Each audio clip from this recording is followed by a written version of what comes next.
Isa ka rin ba sa nakasubaybay ngayon sa pagkikita nga ni Rosmar at ni Diwata? Ngayong araw nga ay inabangan ang pagkikita nga ni Rosmar ng malakas at ni Diwata, kung saan nagulat nga ang publiko sa ibinigay na regalo ni Rosmar kay Diwata na siya naman talaga magpapabago sa kanyang buhay.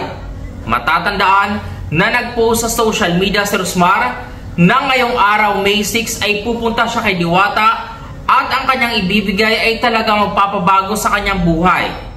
Kaya naman, tinupad nga ito ngayong araw ni Rosmar.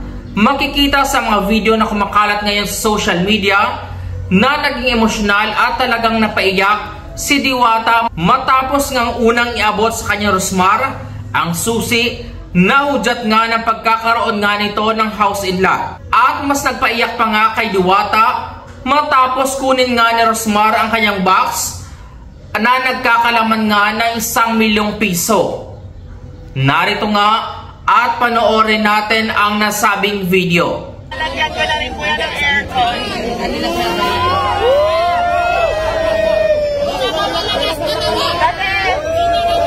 Kasi nabalitaan ko na nagpapahinga lang daw siya dito sa sasakyan, kaya ayan. Rosmar ng malakas!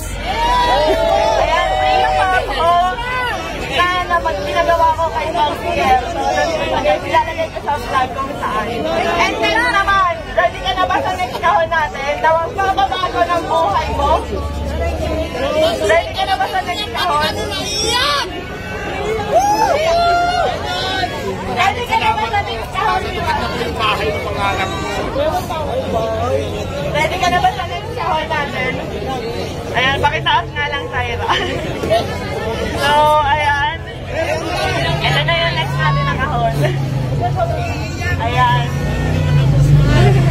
Ito na yung next natin, guys. So, ayan. 100,000.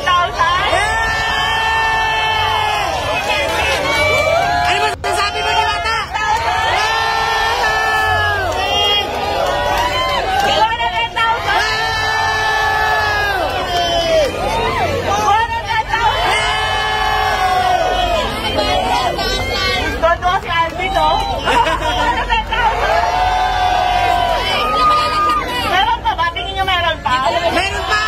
100,000! 1 million! 1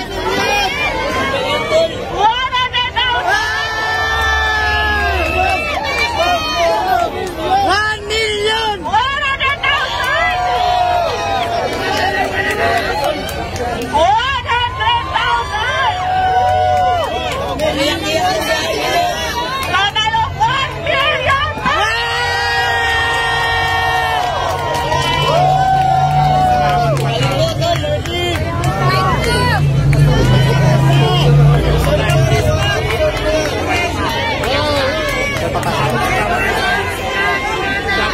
Sunod-sunod nga na blessings ang natatanggap ngayon ni Diwata dahil nga sa pagiging sikat niya sa social media. Isa lamang na patunay na kapag gumawa ka ng kabutihan sa kapwa ay maraming blessings kang matatanggap mula sa Panginoon. Pinag-aaway man nga sa social media si Diwata at si Rosmar, isa naman nga sa patunay ang video ngayon na wala nga silang irian sa isa't isa. Ang blessing na natanggap ni Diwata na house in lot at 1 milyon ay talaga naman magpapabago sa kanyang buhay. Ano ang masasabi nyo rito? Mag-iwan na ng komento sa ating comment section.